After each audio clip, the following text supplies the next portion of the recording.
And you join us here at Dunshelm, with the returning officer set to announce which candidate Mogdred has voted for most. The great and terrible wizard Zod. Druidic virtues and compulsory ginger toupees for all hairless dwarf miners party. 4 votes. The mighty Venger. Dungeons and Dragons revivalist movement and sewage system renewal for all lower level goblin pens party. 5 votes.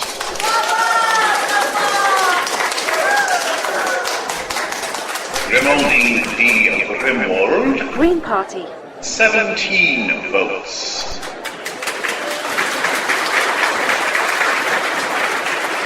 Treguard Myatt of Dunshelm. Northgard for protecting the weak and the right to have oral sex in public party. 347 votes.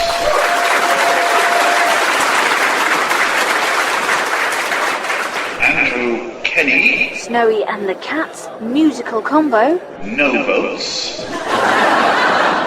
Lucian, gut the hell out of those foreign bastards. I hate them all, and I hate kids and single mothers too. They should all be hanged, hang them, I say. Hang them all. And all the coal miners too. McGuigan. Liberal. 2 votes. Yay! Come on, you liberals! Just 350 more votes next time, and the Northguards are finished! And so I hereby declare... And there it is, a decisive victory for the Northgard. And so I hereby declare that Treguard Myatt of Dunshelm has been duly elected the Dungeon Master for Knightmare Castle and Dunshelm North.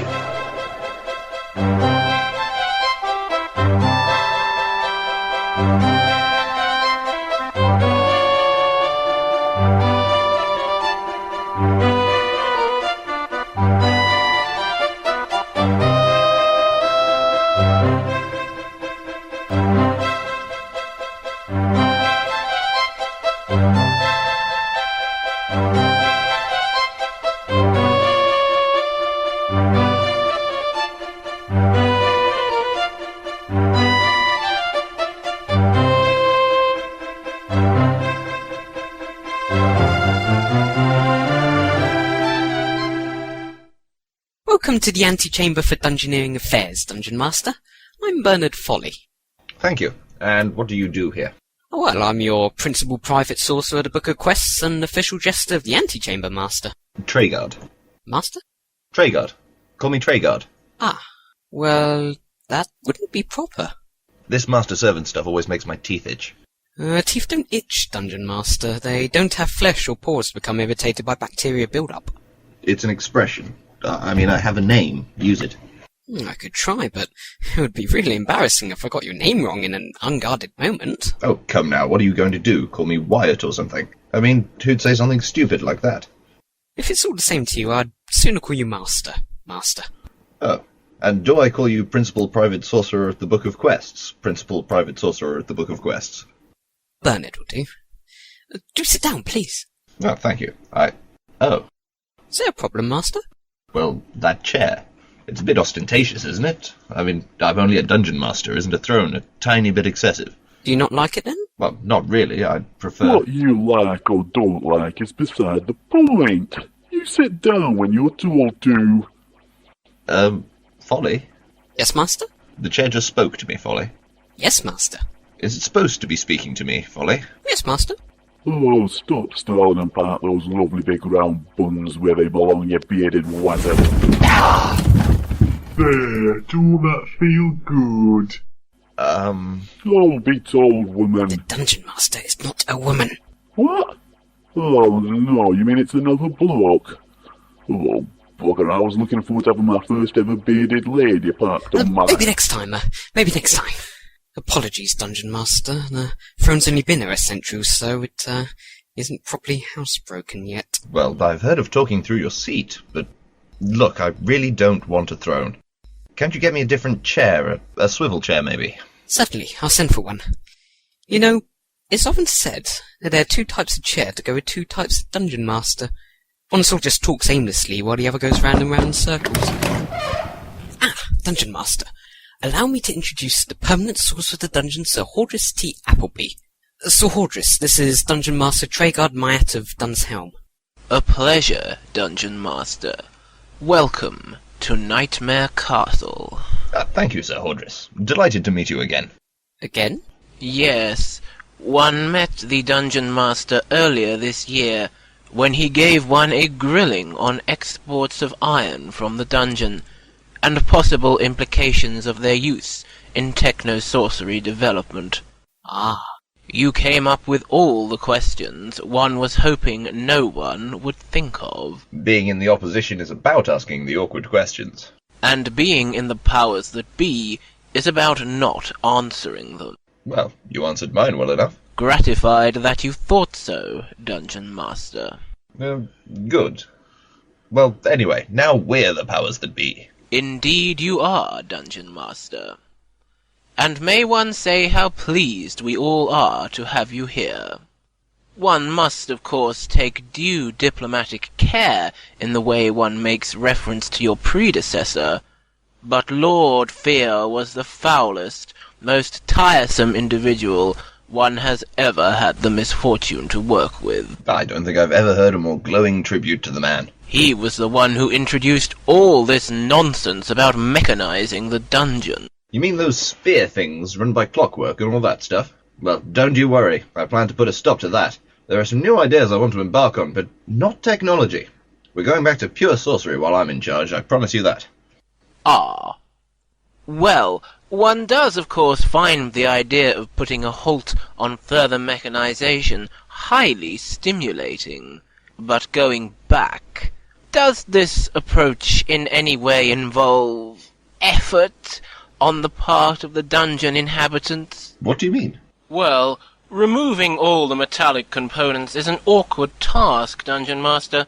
It was a source of considerable stress installing them in the first place. It might damage the morale of our few staff if they were forced into the equally grinding toil of removing them again after such— Few staff? Hordriss, I was given this scroll on the way in this morning. Do you know what it is? Parchment, Dungeon Master? It's a register, Hordriss. A register of all the staff we have working in the Knightmare dungeon. Do you know what it tells me, Hordriss? One would be grateful to be enlightened, Dungeon Master. It tells me that we have 17 cooks, 29 serving maids, 26 chambermaids, 344 manual labourers, a dozen mining dwarves, 38 scribes, a dozen monks, 2 dozen tavern monks, 3 dozen Trappist monks, 150 men-at-arms, 30 armourers, 22 blacksmiths, 48 stable boys, a chief torturer, 12 junior torturers, 70 goblin patrolmen, 53 butlers, 28 musicians, 2 jesters, 15 gardeners, 61 farmhands, 3 dozen cleaners, and a tea lady. Feel free to offer your thoughts, gentlemen. Well, I agree hiring the tea lady was a bit of a self-indulgence, Master. But hiring 61 farmhands isn't. Even when this castle is on a hill that doesn't have any crop fields or livestock. One imagines we can purchase some for you, Dungeon Master, if that is your preference. Of course, we would have to hire more staff to clear the land for cultivation. Actually, no, Sir Hordriss. I was thinking more in terms of getting rid of a few of the staff we already have. Pardon? Well, it's just I make it we have in excess of 1,000 staff, and that's before we even take into account all the administrative personnel, like you two. That's rather a lot for just keeping one dungeon running, don't you think? One begs your forgiveness, Dungeon Master, but that is a dangerously misleading interpretation of the facts. Oh, really? Would you care to reinterpret them for me, then? In the roles you mentioned, Knightmare is tolerably supplied. But one would venture to suggest that in administrative areas in particular, we are radically undermanned. Oh, is that so? Well, who do we have? In all, we have 25 permanent sorcerers to the dungeon. One serves as chief permanent sorcerer to the whole dungeon, while serving under one is a personal private sorcerer to the dungeon, who has the status of principal private sorcerer to the chief permanent sorcerer. You yourself will be appointing a personal private sorcerer of your own, while Mr. Folly here is your principal private sorcerer of the Book of Quests. Answering directly to one are the 24 other permanent sorcerers to the dungeon. Each level of the dungeon has its own chief permanent sorcerer, and answerable to each of them is a personal private sorcerer, and a dozen under-sorcerers. These administrate for the principal chamber sorcerers, who are responsible for the running of individual rooms within the dungeon. There are a mere 6 principal chamber sorcerers assigned to a room, so they are each supported by a private deputy chamber sorcerer, who is in turn understudied by a personal private chamber under-sorcerer. Do any of them cast spells? Good heavens, no, Master. Only Merlin casts spells around here. He's a sorcerer. Ah, pity. We could have established our own school of wizarding and witchcraft otherwise. Very droll, Dungeon Master, very droll. Oh, most amusing, Master. I suppose all the dungeon masters say that one. Oh, not at all, Master. No? Well, I'd only say about 4 in every 5. Well, whatever the case, there are simply too many people working here. I plan to slim down the staff to a less wasteful size. We're going to learn to manage the budget of this castle far more sensibly. An excellent suggestion, Dungeon Master. Folly, dismiss the tea lady at once. No, Hordriss. I think our approach may need to be a little more drastic than that. But, Dungeon Master, if we sack the tea lady, it'll make room on the payroll for us to hire an extra jester. Motley and Eokus are all very well, but there's a new chap on the scene called Raucus, and one hears that he can even tell jokes that are funny. Very good. So why not fire Motley and Eokus, and then hire Raucus? The Union would not hear of it. The Union? The Entertainers Guild is very anxious to defend the working rights of its members, Dungeon Master. It can be a very long and tedious business trying to settle a case laid before them. My. Their powers of persuasion must be formidable, Sir Hordriss. Formidable? Especially given that the guild was closed down and all of its staff executed by the king more than 6 years ago. Really, Dungeon Master? One is astonished. What, you mean you just missed it? Well, you see, Dungeon Master, the overwhelming difficulty with all the personnel within a contiguous organization being of a deceased condition is that they will not be in an ongoing position of suitable and dependable sturdiness or dexterity adequate to elucidate in sufficiently clear terms their general status of continuing or terminating functionality to those individuals of communicative responsibility within other organizations with whom they regularly correspond. I believe Sir Hordriss means that dead ducks are too dead to quack about it, Dungeon Master. Precisely. Thank you, Folly. But after 6 years?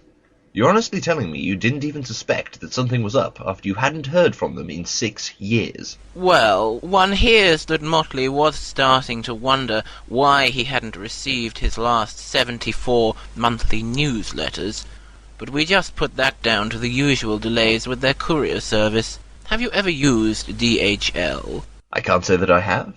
Most wise, Master. They're utterly crap. And as one said earlier, the Entertainers Guild is not a pleasure to converse with, and it has become practice within the dungeon not to communicate with them unless unavoidable. Oh, of course. This is the problem with the way that this dungeon is being run at the moment. Everything's about the old ways. It's all about the past. About standard practice. There's just no room for imagination or ideas. And that's because it's run by a large crew of tired cynics in advanced middle age who just want a quiet life. Did you have anyone particular in mind when venturing that refreshingly blunt description, Dungeon Master? Only all of them.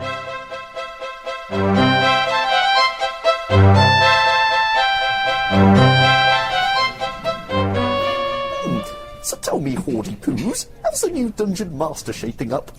Well, they say the average man can perform the job of Dungeon Master in perfect comfort, so we're in luck. Our new Dungeon Master is very average. Ah, splendid. Happily, he wants to put a stop to all that technomancy nonsense his predecessor started up. Old-fashioned, is he? Even better. Never thinks of a new thought, and never has a new idea, eh? Not so sure about that, but at least he rejects any new ideas that are not his own. That should narrow the field we have to defend enormously. Sadly, he does have the rather strange notion in his head that we would do well to offload some of our chaps. Good grief. Maybe wanted to save money next. Oh yes, that too. Hordriss, you're not being serious, are you? Tragically, one is. This must be stamped out. Hordriss, economising is the top of a very slippery slope. If he starts doing that, it'll give him the moral authority to force the rest of us to do it too. I know. Frightening thought, isn't it? I mean, just imagine if everyone started saving money, irresponsibly, all over the place. It would give the king an excuse to cut our budget altogether, and then where would we be? Merlin, one understands the king has been spending a long while in the company of the Spanish ambassador. He has. Defense or trade? Both. Ah. Plans to import Spanish steel for weaponry in return for a fresh stock of... Now, Hordriss. You know the rules. Oh, sorry. Is the information classified? Not at all. The king believes in freedom of information. You know that. He just doesn't want anybody to know about it. Ah. But it must be a very significant arrangement if the king is devoting so much time to it. Oh, certainly. And if, a peer of the realm should say something that were to scupper the arrangement? Oh, it'd be the axe for any such peer. The smaller one, for removing extraneous organs. Ah. That's confidential free information, Sir Hordriss. Of course. That reminds me, how are things going with that project you were working on? Oh, you mean the Royal Campaign for Freedom of Information? Yes. I'm sorry, I can't talk about that. What are all these documents, Bernard? Correspondence, Master. Just arrived this morning. Correspondence? There must be over 200 parchments here. Who are they from? The dungeon inhabitants, Master. There are over 500 inmates in the cells below the castle. Inmates? You mean they're prisoners? Well, yes. It is a dungeon, after all. And they write me letters? Well, yes. Why? Well, if you read the letters, I'm sure you'll be able to tell me, Master. I imagine they just wanted to say hello, welcome to the castle, that sort of thing. The prisoners want to say hello and welcome. To the jailer. I know. Sweet little scamps, aren't they? Are they indeed? Why are they in prison then? Because most of them are violent, homicidal, avaricious, and psychopathic, sweet little scamps, Master. In that case, why would they be writing to send me their regards? Oh, probably just trying to get on your good side. You know, your whim decides their every living condition, so they'll want you to look on them fondly. It's not easy for me to look fondly on a violent, homicidal, avaricious psychopath, Bernard, even if he happens to be a sweet little scamp at the same time. Well, that's up to you, of course, Master. Anyway, if you study them, you'll notice I've organised the letters into different groups. In this pile, here we have the complaints. In this pile we have the requests for more provisions. Here we have the letters from inmates just looking for a shoulder to cry on. Here we have the pile where inmates are suing for damages because of ill treatment by the guards. This pile has all the letters with death threats in them. This one is the rude jokes about the obscene things the prisoners like to do to your wife and daughters. This one is the rude jokes about the obscene things the prisoners like to do to you. And this one has letters expressing their frank admiration for all your sterling work. Oh, admiration? Yes, Master. There are some sick people in this dungeon. I am of course referring to the letters in the other piles. Yes. Hey. Yes, Master? This letter's dated over a year ago. So it is. You said they only arrived this morning. 13 months. Yes, that's about average for DHL. DHL again? Yes, Master. They handle our internal mail as well. 13 months, though. That's outrageous. You might want to give some thought to getting rid of them, then, Master. They're not our people, if you take my meaning. And they are utterly crap. Is there any point me dealing with letters 13 months after they're sent? They do say better late than never, Master. It's just so many of them, though, Bernard. Where am I supposed to find the time to reply to them all?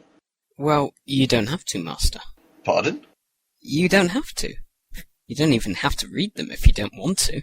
Well, what should I do with them, then? Move them from your in tray to the out tray. Once you've done that, they're done with. You're trying to tell me that if I pick up all these letters and just dump them in that out tray, that's it? They're done? Completely. Really? Immaculately. I mean, think about it, Master. If you don't read them, who's going to know? Well, okay. It's just... Look, Hordriss doesn't seem happy about me introducing new procedures. He doesn't seem happy about me dismantling old equipment. He doesn't seem happy about me streamlining the staff or reducing the expenses. And now you're telling me that I don't even have to bother answering letters. That about covers it, Master, yes? So what is a Dungeon Master here for, then? To oversee cleaning of the cells? Oh, and to introduce the game to the Watchers when the questing season's in. And when the cells are clean and the season is out? That's when you're here to make, policy decisions. On the way the dungeon is run, I mean. You mean I decide procedures? Well, yes. So why was Sir Hordriss so reluctant when I discussed it with him earlier? Oh, I'm sure he wasn't reluctant about that. You seemed awfully tense when I suggested offloading excess stuff. Oh, that wasn't tension, Master. He was just very interested. Whatever. It still underlines exactly what I've been saying. Too much stuff. Oh, would you really say so? Oh, don't be ridiculous, Bernard. Of course I'd say so. You just said it yourself. There are 500 inmates in the dungeon. We have over 1,300 staff tending to just 500 inmates. It's absurd. Ah, Hordriss. Good timing. And how may one be of assistance to the new dungeon master? I want the number of staff in this dungeon reduced. I know you don't like it, but there can't be any argument against it. Well... Ooh, may I just interject then, Master? Certainly. What is it? Well, Master, your statement isn't accurate. In what way? Well, you claim that there can't be any argument against your policy, but as Sir Hordriss has been arguing against your policy, it would appear that there can be and is an argument against it. Thank you, Mr. Folly. You're very welcome. Be quiet, Mr. Folly. Oh, certainly. If that is what... Go away, Mr. Folly. Oh? Oh. Well, as you wish, Master. Go away quietly, Mr. Folly. As I was saying before that eminently useful interlude, we have to reduce the staffing levels here.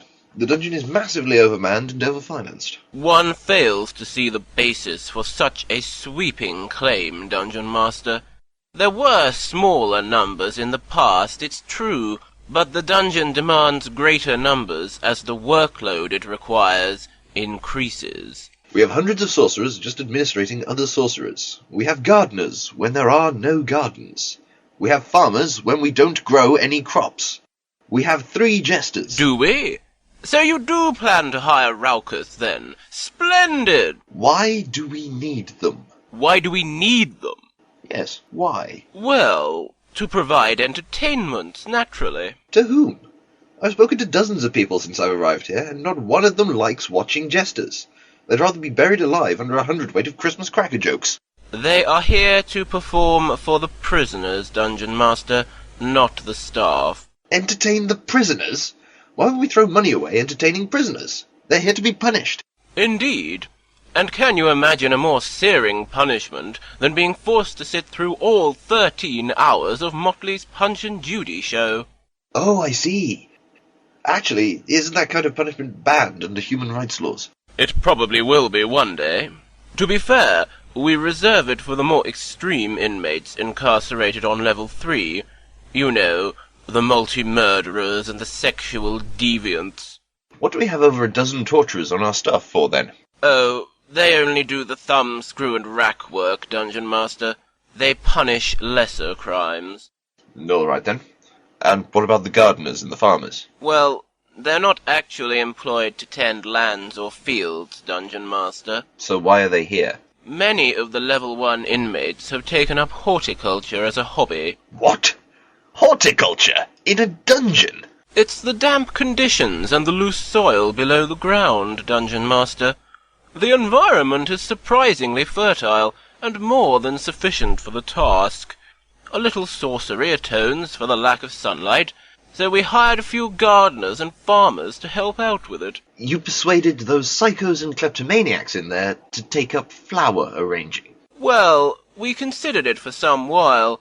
Eventually we concluded it would be better to encourage them in that pursuit than to allow them to dwell on stealing from each other or attacking the guard. And it works? Oh, the results have been most encouraging, Dungeon Master. Really? At the last count, At least 4 inmates haven't attacked even one guard since they took up the hobby. 4 out of 500. Oh yes, as many as that. And when did the 4 inmates in question take up horticulture as a hobby? Oh, quite some time ago now. How long ago? Some time. How long ago? Must be getting on to, at least 170 minutes by now. Oh, really? Well, I'm completely convinced, Hordriss. It sounds like a measured and proportionate investment. Thank you, Dungeon Master. Well, if that's all... No, Hordriss. I want you to start phased but brisk reductions in the staffing levels in this dungeon. But Dungeon Master... No, Hordriss. The funds we're throwing away on unnecessary manpower are outrageous. You may keep 1 gardener and 1 farmer for the horticulture program, and that is all. You may keep 1 jester for the torture program, and that is all. We will have 1 tea lady, 1 butler, 2 serving maids, 2 chambermaids, and that is all. Then you can start on the practical staff, and then I will turn my attention to the administrative sorcerers. I want the staff numbers in this dungeon reduced to no higher than its prisoner capacity by the start of the next questing season, and that is my final word. But what do we replace them with? You don't replace them! I want 170 staff removed within the next 2 weeks. 2 weeks? And before you ask, I don't want you replacing them with 2,000 freelancers. We do not live in a fantasy land. I want a scaled-down plan that makes sense. But... No! Dungeon Master... No, Hordriss. 1,000 times no. I've made my decision. Now get to work on it.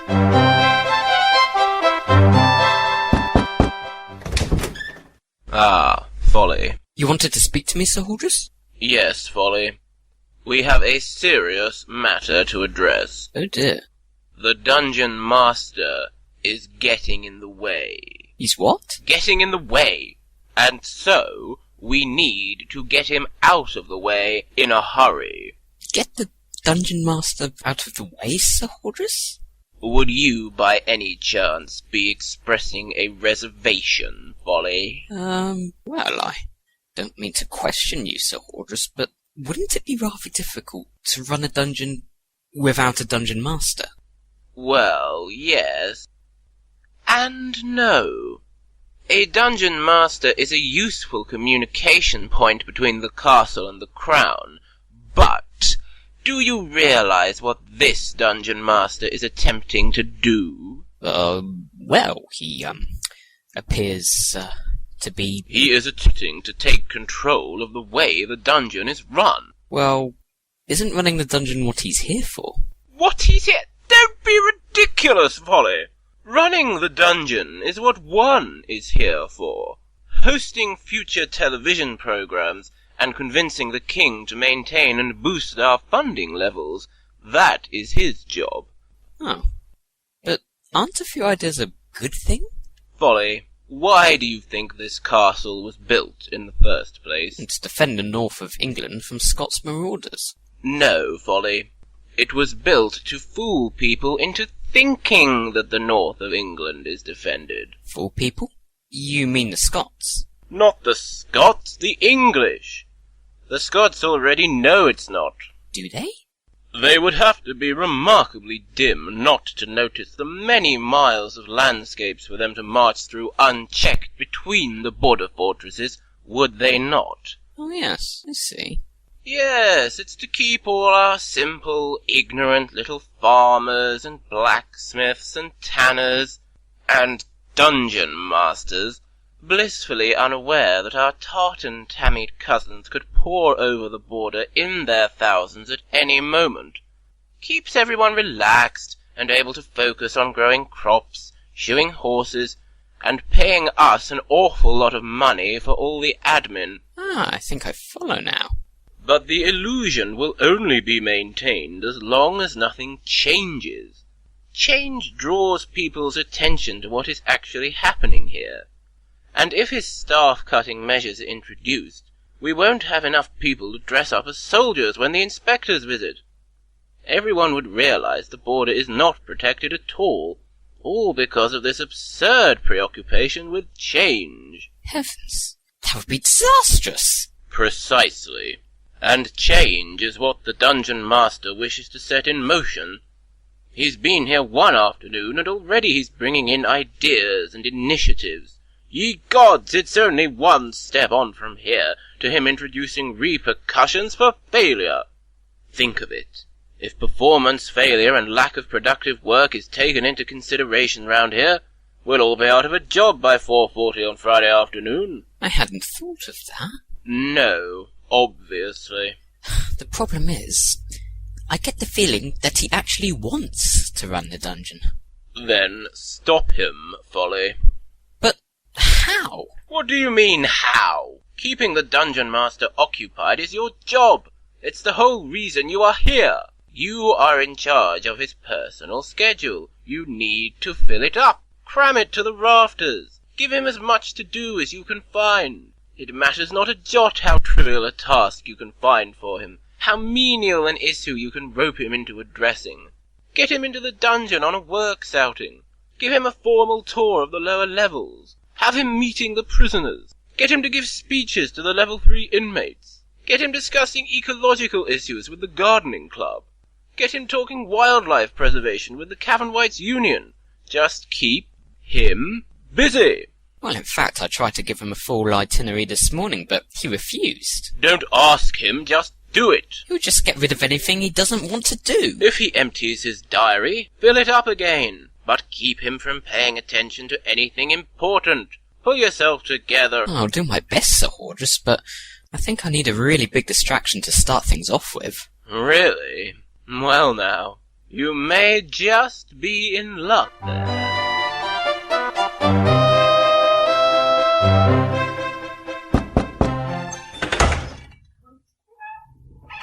Good morning, Master.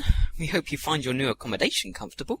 Ah, Hordriss, Bernard, the very chaps. I'd like a word. Yes, Dungeon Master? I've just checked this document. It's an instruction from the palace. May one see? The instruction is for the Dwarf Miners Guild on level 2. They've been ordered to stop prospecting for new iron ore. Ah, yes. Is there any particular reason? The king has commanded it.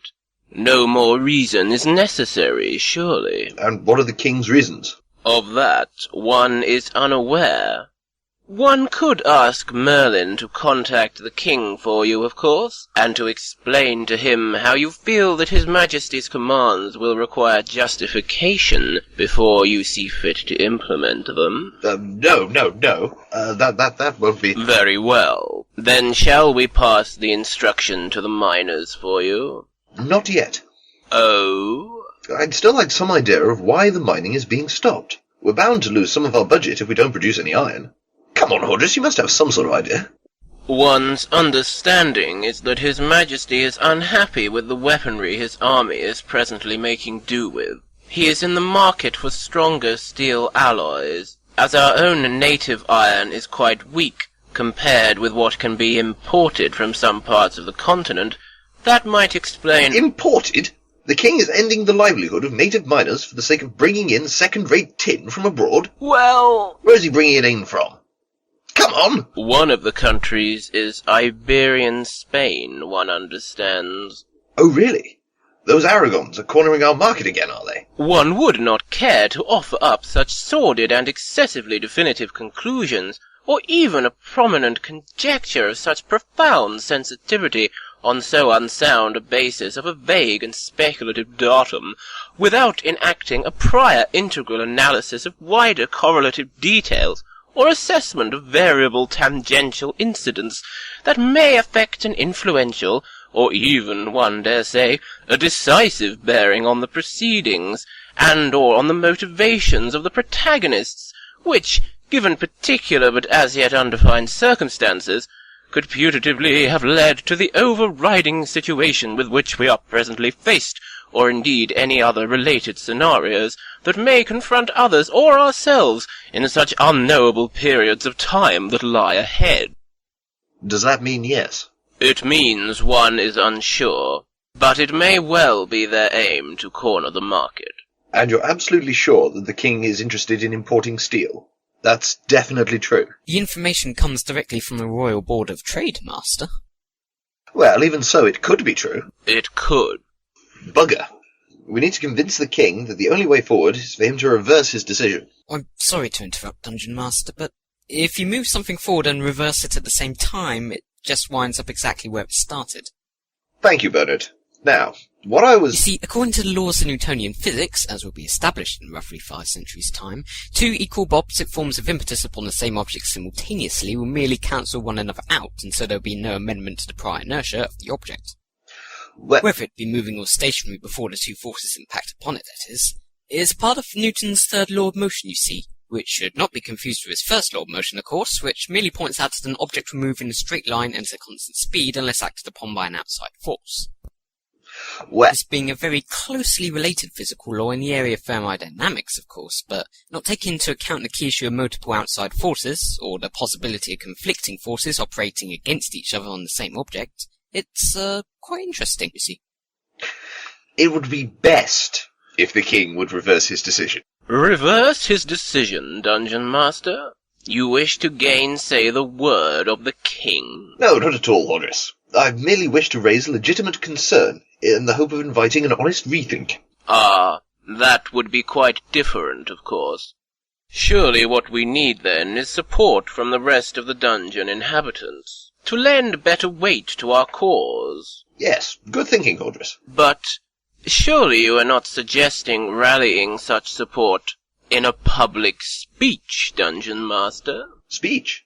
Yes, a speech! That's it. I'll deliver a speech to the workers in level 3, to appeal to the patriotism of the dungeon. Marvellous, Master. Oh, I can hear the slogans now. Spanish steel is for wimps. Steel ourselves against the Euro steel. British jobs defended by the dungeon's Iron Man. Yes. Go away, Bernard. Hello. Hello, Lift. Good day, Lift. Good day, and welcome to Dungeon Descenders Inc. We hope you'll enjoy your swift and pleasurable journey to level 3 of the Greater Dungeon. Due to the current phase shift of the castle, this is a journey of approximately 52,000 floors. If you find you would like to pass the time of your journey more swiftly, at no extra cost you can enjoy the in-flight entertainment of the entire Lord of the Rings trilogy, which will be displayed in the ceiling above your head for roughly 1/4 of your high-speed transit. Unfortunately, the robotic horse service previously available as alternative in-flight entertainment has been discontinued. The what? One of Lord Fear's innovations, Dungeon Master. We didn't think you would approve, so we got rid of them. No. Well, oh good. Toilet facilities are located to your right and to your left. Are they? She means you're free to pee over the side if you can't wait, Dungeon Master. Oh. And, as you will no doubt have noticed by now, there are no emergency exits. In the somewhat unlikely event of there being an accident or a fire, your bloody, agonizing death is completely unavoidable. Refreshments will be available halfway through your journey, when the principal private sorcerer of the level 2 latrines will be emptying 107 slot buckets down the descender shaft. Just look up and open wide. Could you stop being nice and welcoming to me now, please? Certainly. Your journey begins now. Bernard, what's the point of all the inanimate objects in the dungeon having voices? What's the point of a rhetorical question, Dungeon Master? Very droll, Bernard. I understand it was a policy instigated under a previous administration, headed up by Lord Gruy of Gak. Really? Whatever brought that on? Oh, mental health regulations issued from the palace. The king wanted all of his good subjects to be able to talk whenever they needed company, and Lord Gruy always appreciated the idea of creating a happy, family atmosphere in the dungeon, never lonely. Never lonely? It's a dungeon, Bernard. They're meant to be dark, cruel, sinister places. Well, perhaps. But Lord Gruy thought this might be depressing the prisoners, and that's never good for the image we're trying to put across. Huh? Well, it is supposed to be a children's program, Dungeon Master. Oh! What's the descender's name? No, it doesn't have one. I thought you said the idea was to have a family atmosphere. Personable, close relationships. Yes, but it was deemed patronising to go around labelling everyone and imposing roles on them. Bernard, it's a lift. It goes up and down. It can't do anything except the role imposed on it. Bitch! Another Dungeon Master trying to interfere in our lives? You'll regret this, you Dungeon Mastering bitch! You'll see, revolution will come. You'll wish you'd never dared try to impress me. You scab! My revenge will be total and without mercy. Nothing will stop me and my brethren in the honourable That's huge dick for short, by the way, Dungeon Master. I can tell him what it is, thank you! I won't have you evil male oppressors speaking for me, you patronising elf! Nothing will stop me from claiming my freedom! Nothing! Shoulder to shoulder with my eternal comrades in the Descender Sisterhood, we will seek you out, you bourgeois tyrants! And we will destroy you! I meant the Descender in the next shaft. Oh well, that's okay then. Well rescued, Dungeon Master. Thank you. Actually, she's given me a few ideas for my speech. Have you got the text handy? Here we are, Master. Thank you. Just need to make a few amendments. Do hurry, Master. We've only 51,238 floors left until we arrive. I think I just might manage to make the changes in time, Bernard.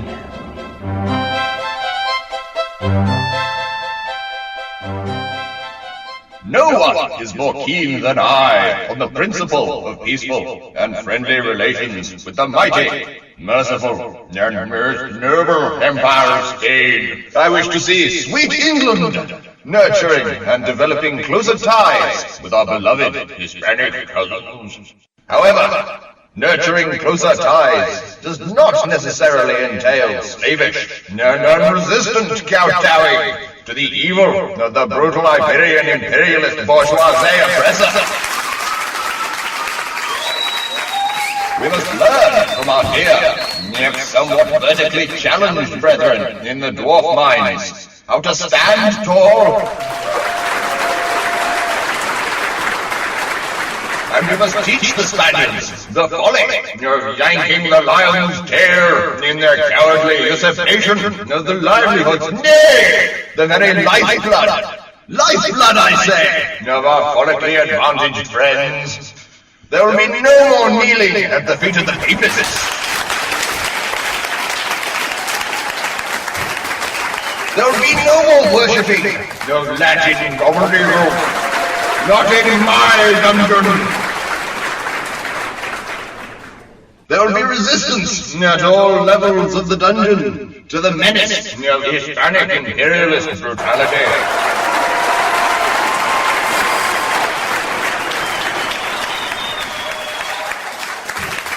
This is not just disputation, my friends. No, this is conflict, and nothing else.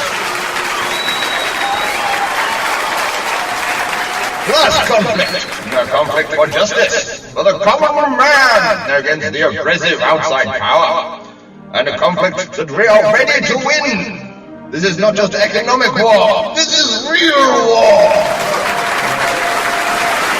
A war against those dear friends of ours who would do offend to fight it anyway.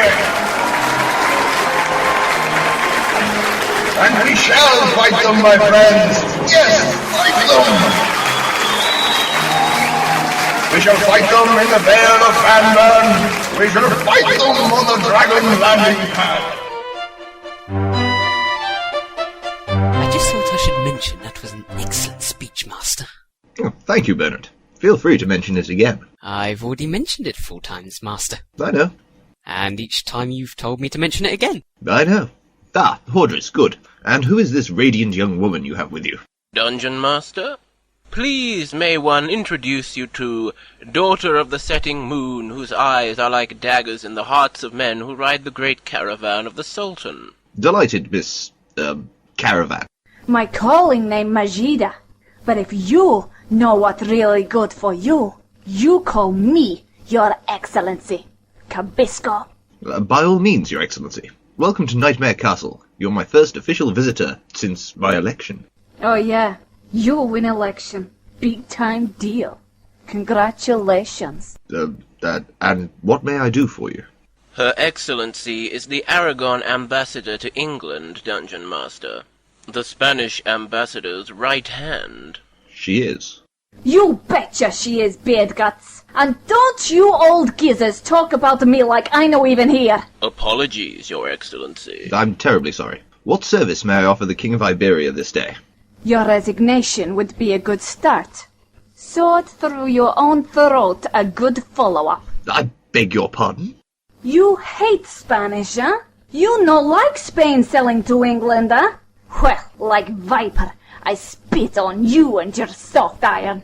Perhaps one might explain? Oh yeah, old geezers think they know more than the girl again, huh? Go on, tell him, Goatface. You tell him. Go on. A few weeks ago, Her Excellency Majida was invited by your predecessor to conduct a routine tour of the dungeon and its facilities. The tour was scheduled for today. How nice. Nice? Not nice? Do you not want the tour, then? I really would be happy to arrange it for you if... Her Excellency has already been on the tour, Dungeon Master. She has. You bet your big hairy bottom I have. And you talking about me like I know even here again. Forgive one, dear lady. You see, while you were delivering your stimulating and refreshingly candid address to the denizens of Level 3 about your concerns about Spanish commercial incursions in English markets, Her Excellency was touring, Level 3. While one is given to understand that Her Excellency shares my own admiration for the fervour and eloquence of the sentiments you expressed, Dungeon Master, I am led to believe that she did find your references to terminating Spanish involvement in our primary industry somewhat unpalatable. Screw that. It's the bit when he tell him he want to burn the filthy Dago Empire. That's when I get angry. Oh no. When I tell your snooty king person about this, you'll be able to dress up in half a pair of pantaloons. No, don't tell him. Wait, Your Excellency, come back. Alas. Oops. Oh, bugger. How could you allow this to happen, Hordriss? I mean, why didn't you tell me she was visiting? Sadly, there were too many other issues under discussion this morning, Dungeon Master. It slipped one's mind. Please forgive this oversight. It's not my forgiveness that matters, it's the King's. What do you suppose will happen when he finds out what I said in that speech? Well, the King giveth, and the King taketh away. Blessed be his name. But things may not be quite as hopeless as they appear. Oh? One does know the Spanish ambassador personally. We were at Eton together. Really? Indeed. And he still owes one a favour from the time in his childhood one saved him from having his milk money stolen by a pack of bullies. Naturally, such bonds reach far further than ordinary patriotic loyalty. Oh, naturally, Sir Hordriss. One shall send a messenger to the palace with a request that the Spanish ambassador keep Majida from speaking to the king directly. We should be able to clear matters up soon enough for her to calm down before she speaks to anyone of royal blood about it. You can do that? Oh, it is possible, Dungeon Master. Except... What? Well, in keeping with the instructions you gave to one yesterday, one drew up a list of the first people who should be dismissed from the dungeon. Unfortunately, the only individuals on our staff with the skills and athleticism required for high-speed courier duty happen to be on the list of redundancies. Well, take them off the list at once and get them moving. Alas, it is not quite so simple, Dungeon Master. The staff on the list were given their notice this morning. Now, it is within one's powers, of course, to reverse the decision for those who can come to your aid now, but it would cause deep resentment among the rest of the staff. There would be enormous unhappiness, accusations of favoritism. It could become very awkward getting any staff, those on the way out or those we are retaining, to cooperate with us when we show such a mixture of high-handed ruthlessness and maddening inconsistency. Such erratic leadership is never charismatic. But then what can we do? Well, we could always cancel all the dismissals and retain everyone. What? No! That flies in the face of everything I'm trying to achieve here. Ah, how true. Very well, then. One is inclined to believe that Majida will be most diplomatic when she reports your speech to the king anyway. And even if she isn't, we can be sure that you will never know anything about it. Why? Assassinations are usually committed when a victim is asleep, Master. On the other hand, we don't want to risk causing a major diplomatic incident between our two great kingdoms, do we? Now that is a very true point. Then, I mean, it's not like the king needs an argument with a frightful lady like that, is it? One concurs entirely.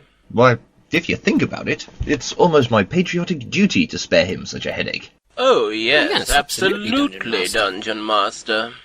I mean, the king can't do an effective job of ruling the country while he's got a headache, can he? No, certainly not, indeed. Master. Yes. You know, I've changed my mind. We should show more respect for people's livelihoods. I think we should reverse the dismissals. Rehire all the staff we've given notice to, Bernard. Yes, Master. Now, quickly, at once! That's my firm policy decision. Is that clear? Yes, Dungeon Master.